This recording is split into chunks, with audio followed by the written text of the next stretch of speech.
The observation deck of the research station Elion was quiet, save for the low hum of recycled air and the occasional metallic groan of expanding hull plates. The Galactic Concorde's finest xenobiologists were gathered in semicircle rows, their multicolored eyes and glittering scales reflecting the display screens that dominated the chamber.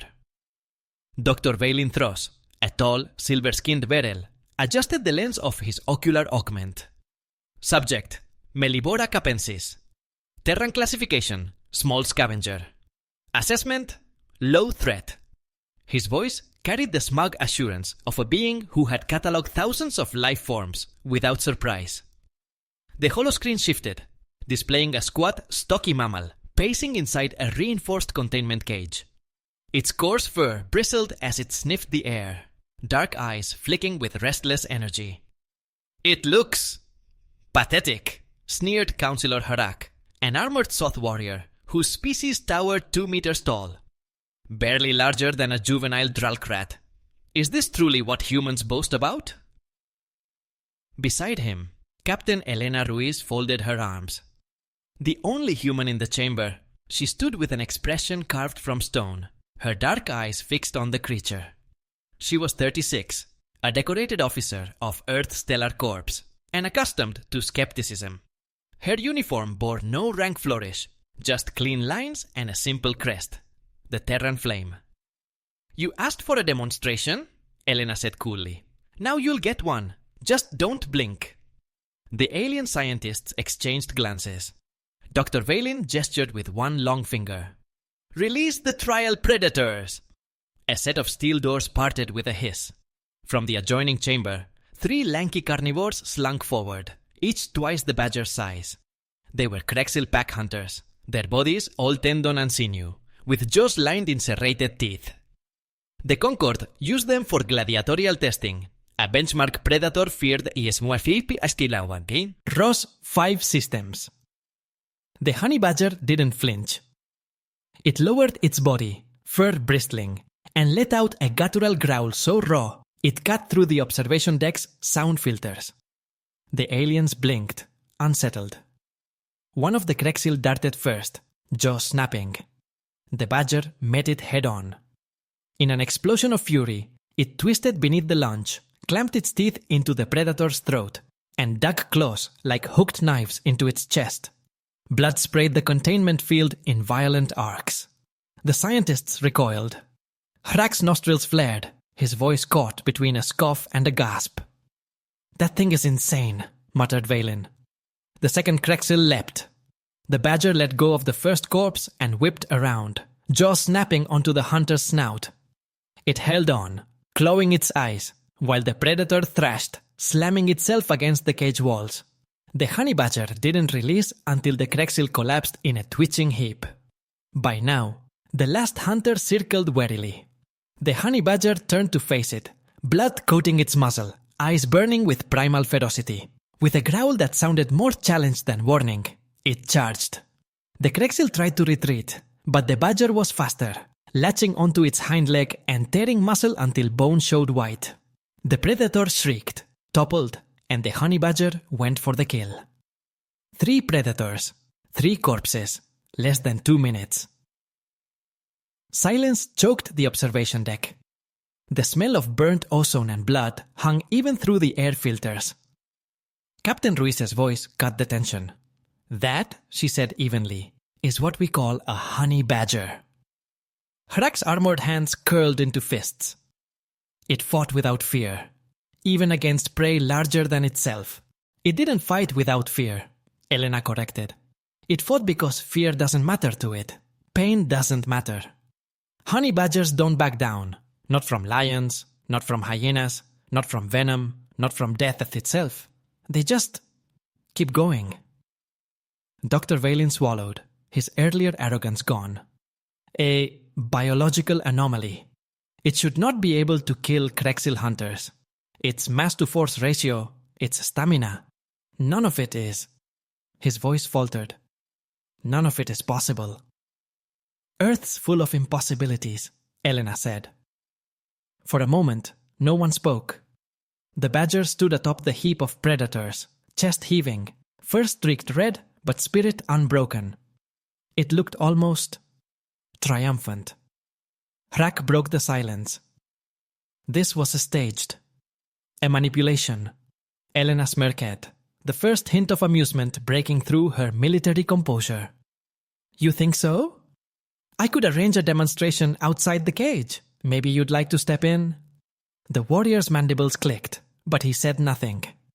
Instead, Vaylin turned to Elena. Why would your species protect such monstrosities? Surely you cull them lest they threaten you. Elena's eyes softened, not with weakness, but with memory. We don't cull resilience. We learn from it. Honey badgers remind us what survival really means. That's why we brought one here. You called them Harmless. She gestured toward the carnage. Now you know better. On the floor of the cage, the honey badger growled again, not at the predators, already dead, but at the world itself, as if daring it to send more. The Concord delegates shifted uncomfortably in their seats. For the first time since humankind had joined their council, an unease ran through them. Not about human weapons, not about their technology, but about the sheer audacity of life that Earth produced. Ruiz leaned on the rail, her voice low, steady. That's Earth's gift to the stars. Creatures too stubborn to quit. Doesn't matter how strong you think you are. Doesn't matter how advanced. We endure, and if you push us... She let the thought hang in the recycled air, heavy as iron. We bite back. The honey badger sat amidst the corpses, licking blood from its claws, waiting for the next fight. The aliens said nothing. None of them dared. The cleanup crew wore full armor and hazard shields, but even they hesitated before stepping into the cage. The honey badger paced restlessly, growling whenever one of the armored beings got too close. It didn't matter that the Krexil corpses outweighed it 3 times over. It acted as if it had won the galaxy. Remove it, Dr. Vaylin ordered, his voice higher than usual, betraying nerves. Before it decides to test the containment systems. Captain Elena Ruiz folded her arms. Good luck with that. The crew tried to distract the creature with food. Strips of raw meat, a nutrient gel cube, even a piece of bone. The badger sniffed once, then tore into the nearest Krexil carcass instead, ripping into it with such single-minded focus that the aliens flinched back. One technician whispered in disbelief, "It eats what it kills? Even when food is provided?" Elena raised an eyebrow. "It's not eating because it's hungry. It's proving a point." Hrak, the Soth warrior, slammed his armored fist into the rail. "This is barbarism. Animals are tools for training or meat, nothing more. This one is a pest, not a marvel." Ruiz turned slowly toward him. "Funny. I saw your warriors hesitate when it lunged. Tell me, Counselor, do pests make Soth champions step back?" The warrior's mandibles clicked, but he didn't answer. Dr. Vaylin cleared his throat. "Perhaps. The Terran is exaggerating. Surely this is an outlier. A mutation." Ruiz shook her head.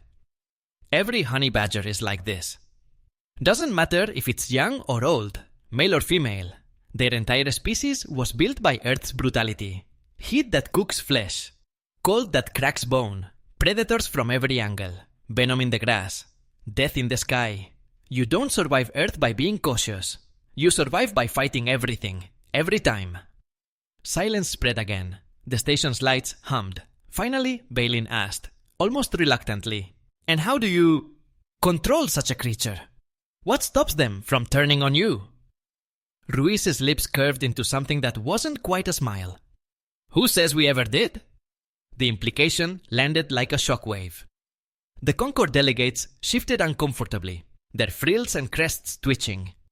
For centuries, they had believed humanity was only dangerous because of weapons, fleets, and stubborn psychology. Now they were being told Earth itself bred defiance into its smallest life forms. Hrak growled, low and dangerous. "You expect us to believe your entire planet breeds this madness? You speak as if every Terran animal is a soldier." Ruiz didn't flinch. "Not soldiers, survivors. But don't take my word for it. Scan our database. You'll find apex predators that hunt in packs, ambush predators that wait weeks for a single strike, fish that generate enough electricity to kill a full-grown warrior, insects that coordinate like armies. Earth isn't peaceful. It's war, every second, and life thrives in the middle of it. Dr. Valen looked pale, if a silver-skinned Verel could look pale. If what you say is true, then humanity itself is an extension of this environment. That's the point, Elena said quietly. The honey badger slammed its claws into the cage wall suddenly, rattling the reinforced alloy. Sparks danced across the barrier. The entire observation deck went tense. Containment field integrity at 92%, an AI reported flatly. Hrak's hand moved instinctively to the blade strapped across his back. Ruiz glanced at him, unimpressed.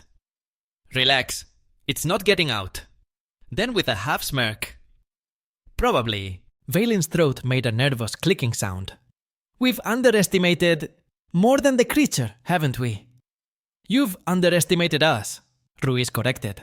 Her voice was calm, but every syllable landed like iron. Humans didn't invent the honey badger. We just grew up watching them. And when we left Earth, we carried its lessons with us. If you think a warship is terrifying, imagine what it means that we were raised by a world where this is ordinary. The station's wide windows framed the distant stars, silent witnesses to a truth the Concorde had never wanted spoken aloud. Earth was not a world of weakness. It was a crucible. Hrak finally broke the silence, his pride wounded, but curiosity betraying him. Tell me this, human. If these creatures are as relentless as you claim, why bring only one? Elena Ruiz leaned forward, eyes dark as the void. Who said we only brought one? The words hit the room like a detonation. Several delegates turned sharply toward her. Others whispered nervously in their native tongues. Valen's hands trembled against his console. You can't mean... Ruiz didn't answer. She didn't need to. Somewhere, deep within the research decks of the Elion, faint growls echoed through the ventilation shafts. And the delegates realized, too late, that humanity hadn't come to prove a single point. Humanity had come to teach a lesson. The corridors of Elion Station buzzed with unease. Word of the Terran beast spread faster than official channels could contain it. Engineers whispered. Guards checked weapons twice. Even the AI chorus registered increased query traffic, mostly questions that began with what if it escapes. Inside the observation deck, Councillor Hrak paced like a caged predator himself. This is a trick, he muttered. One animal cannot prove humanity's worth. You staged this for intimidation. Captain Elena Ruiz didn't bother hiding her smirk. If intimidation were the goal, Councillor, we wouldn't have brought animals. We'd have brought Marines. That silenced him, but only briefly. Dr. Valen tapped his console nervously, lines of data scrolling. Its physiology is absurd. Bite force beyond projections. Claw structure reinforced by keratin ridges we didn't know were possible. And the adrenaline surges. He trailed off, visibly shaken. It should have collapsed from exhaustion. Instead, it fought harder. Welcome to Earth, Ruiz said. But the council wasn't satisfied. A creature dismantling predators in a cage was spectacle. Proof required more. Hrak slammed his fist into the rail. If you want us to respect this, scavenger, then test it properly. Against something that fights with strategy. His mandibles spread in a cruel grin. Release a Vulrath. The deck went still. Several delegates hissed in alarm.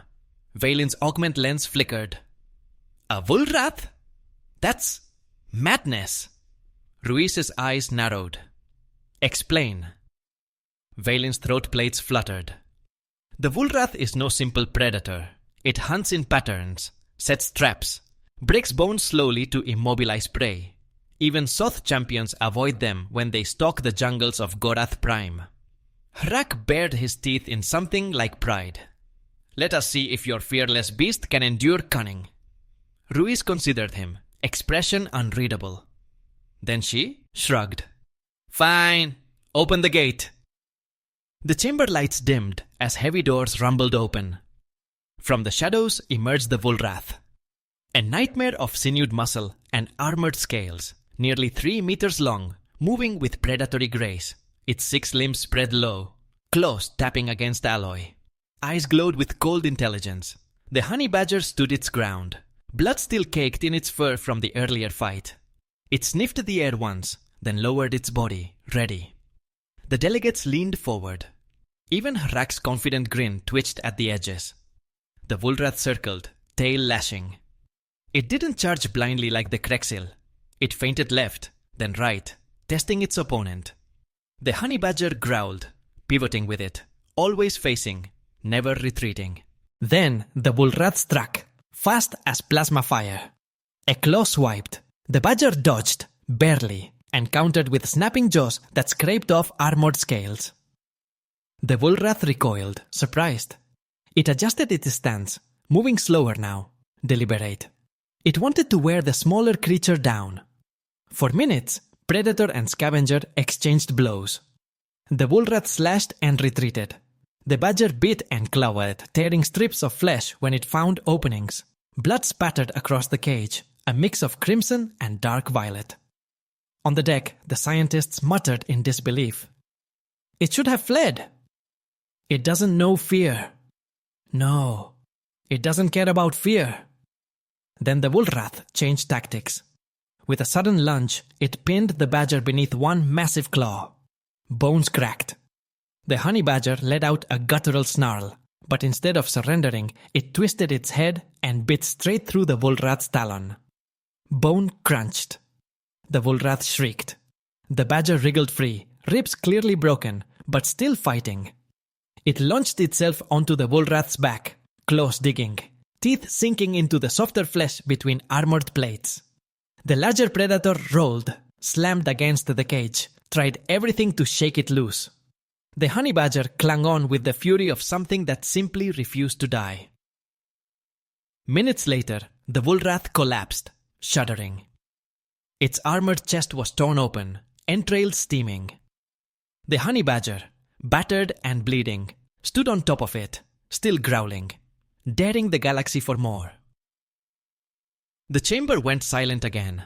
Only the sound of dripping blood filled the air. Valen's voice trembled. It should not be alive. Elena Ruiz straightened, her tone iron. But it is. That's the point. Harak stared down at the cage, his warrior's pride shaken. He had demanded proof, and proof had been given in blood. No creature should endure like this. No warrior should fight Paekatayai, sent broken bones. Ruiz turned, eyes locking with his. Now imagine an entire species raised with that lesson carved into their bones. That's humanity. Break us, and we fight harder. Corner us, and we bite deeper. Fear doesn't stop us. Pain doesn't stop us. Nothing does. The honey badger collapsed finally, chest heaving, but still alive. Still glaring. Still unwilling to bow. On the observation deck, for the first time in centuries, the Concorde felt something unfamiliar when looking at a Terran. Not disdain, not curiosity, fear. The council chamber aboard Aelion was built to impress. Towering ceilings, banners of a dozen species, and an ever-present projection of the Concorde's emblem, floating like a sun above the delegates. But the mood now was anything but majestic. Fear sat thick in the air. The honey badger's 2 victories had spread through the station faster than light-speed transmissions. Workers whispered about it in corridors. Soldiers pretended not to be nervous when their boots echoed past the containment wing. Entire delegations huddled together, debating in frantic tones. Councillor Harak slammed his claws against the table. This is unacceptable. Humanity has brought monsters among us. Beasts that defy natural law. What is next? Will they unleash them in our cities? Our homes? Ruiz stood calmly at the far end of the chamber, hands behind her back, uniform spotless despite the chaos her demonstrations had caused. She let Harak finish his tirade, then answered with quiet steel. No, Counselor. We don't unleash them in cities. We unleash ourselves. A ripple of discomfort passed through the assembly. Dr. Valen cleared his throat, voice shaky. The implications are staggering. If Terran wildlife truly operates at such extremes of aggression and endurance, then humanity's very biology must reflect it. That would mean humans are not simply another council member. He swallowed. It would mean you are a threat. Ruiz's eyes hardened. We are a warning. The chamber erupted in overlapping voices. They're dangerous. They'll destabilize the Concord. Why let them keep these creatures? Exile them before. A booming strike from the speaker's staff silenced the room. The speaker, a serene Kelari with translucent skin and deep-set eyes, studied Ruiz carefully. Captain, you must understand the alarm. You've shown us something no species should be capable of. We cannot ignore. The danger. If humanity's smallest predators fight like this, what of your soldiers? Your warships? Your children? Ruiz met that gaze without flinching. You've already seen our warships. You've already heard our soldiers. And our children? She leaned forward slightly. They grow up on Earth learning the same lesson as the honey badger. The universe doesn't care if you're afraid, so you fight anyway. Hrak growled, mandibles clacking. Then humanity cannot be trusted. Trusted? Ruiz let the word hang in the air. We didn't ask for trust. We asked for respect. And you laughed when we warned you. You called our world primitive. You called our creatures harmless. She gestured sharply toward the direction of the containment wing. Now you've seen what harmless looks like on Earth. The silence that followed was heavier than any roar. Valen's augment flickered nervously. Perhaps there is room for study, for cooperation. We could learn from this resilience, harness it. No, Ruiz cut him off. That's where you always go wrong. You think everything can be harnessed, controlled, tamed. Earth doesn't work like that, and neither do we. The speaker's voice lowered, almost reverent. Then what is your message here, Captain? Ruiz's gaze swept across the chamber, meeting every alien eye. The message is simple. Stop underestimating us. You can call us reckless, stubborn, unpredictable, and you'll be right. But harmless? Never again. The words landed like thunder. Hrak snarled, unable to contain himself. This is a threat of war. Ruiz turned to him slowly, her tone calm but lethal. No, Counselor. This is a promise of survival. Push humanity, and we will do what the honey badger does. Fight until there's nothing left to fight. You won't like what that looks like. The chamber fell into chaos again. Delegates shouting, some demanding sanctions, others whispering that perhaps humanity should be courted rather than challenged. The balance of fear and fascination tipped uneasily descend. And in the quiet above it all, the speaker of the Concord exhaled, voice heavy. The galaxy is not ready for this. Ruiz gave the smallest of smiles. It never is. Later, alone in her quarters, Ruiz finally let the mask slip. She leaned against the viewport, Earth far away, but her memories close. She remembered nights in the Kalahari Desert, watching a honey badger tear into a cobra twice its length. She remembered thinking, if that little beast can do it, so can we. Her comlink buzzed, a coded message from Terran High Command. She opened it, scanning quickly. Keep them talking. New deployment ready. Badger program expands. Ruiz's lips curved into a grim smile. The aliens thought the honey badger was the lesson. They hadn't realized it was only the introduction. The Concord's emergency session convened within hours. The great chamber that usually echoed with pomp and ceremony now buzzed with raw panic. Every delegate had heard the recordings. Every display showed the same brutal truth. One human pest, tearing through predators that entire militaries avoided. The speaker raised a trembling hand for silence. This cannot be ignored. The Terran display changes everything. If humanity brings such creatures into our sphere, what is their true purpose? Murmurs rippled like storm waves.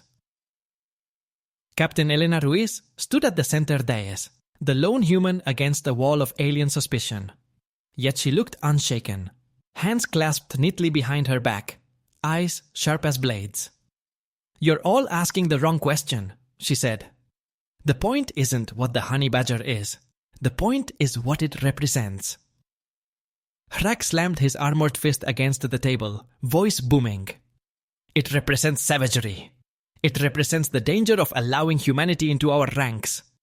If this is what your planet breeds, then you are not allies. You are predators in disguise." Ruiz turned to him with a slow, deliberate calm. "Predators fight for food. Honey badgers don't. They fight because something challenged them. They fight because survival doesn't wait for permission. Tell me, Counselor, if your people were threatened with extinction, would they lie down and die? Or would they fight?" Hrak's mandibles clicked in frustration, but he didn't answer. Dr. Valen's voice broke in, strained but curious. "Even so, Captain, this lesson, why show us? Why now? Humanity has kept quiet about these creatures until today." Ruiz's jaw tightened. She had rehearsed this moment, but speaking it aloud still felt like bearing a blade. "Because we're tired of being underestimated. For too long, you've dismissed humanity as reckless children, lucky to survive our wars, fragile compared to your so-called civilized species. So we showed you something that no statistic, no treaty, no speech could deny.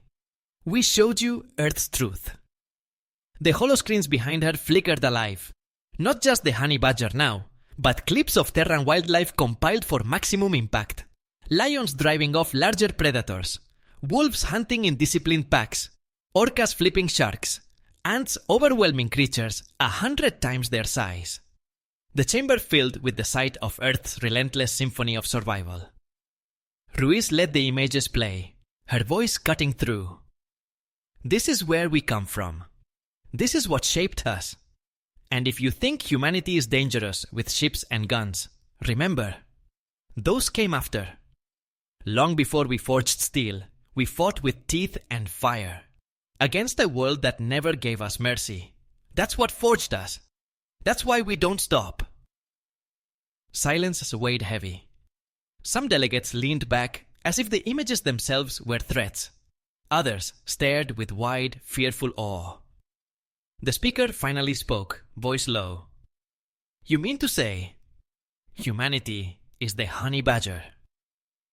Ruiz nodded once. "Exactly. You can cage us, wound us, break our bones. We'll fight anyway. And if you mistake that for savagery, then you've learned nothing from today." Hrak rose again, bristling, but this time his words faltered. He looked at Ruiz, then at the footage of the honey badger tearing into the woolrath, and for the first time in his warrior's life, his pride bent beneath something stronger. Respect. Dr. Valen slumped into his seat, muttering, "We thought them adaptable because of technology, but it was always the biology, the psychology, the refusal to yield." Ruiz allowed herself the faintest smile. "Now you understand. Humanity doesn't ask for fear. We ask for recognition. Work with us, and you'll have allies who never quit. Challenge us, and you'll see what happens when the galaxy picks a feast with Earth." The holoscreens behind her flickered alive. Not just the honey badger now, but clips of Terran wildlife compiled for maximum impact. Lions driving off larger predators, wolves hunting in disciplined packs, orcas flipping sharks, ants overwhelming creatures 100 times their size. The chamber filled with the sight of Earth's relentless symphony of survival. Ruiz let the images play, her voice cutting through. "This is where we come from. This is what shaped us. And if you think humanity is dangerous with the ships and guns, remember, those came after. Long before we forged steel, we fought with teeth and fire, against a world that never gave us mercy. That's what forged us. That's why we don't stop." Silence weighed heavy. Some delegates leaned back, as if the images themselves were threats. Others stared with wide, fearful awe.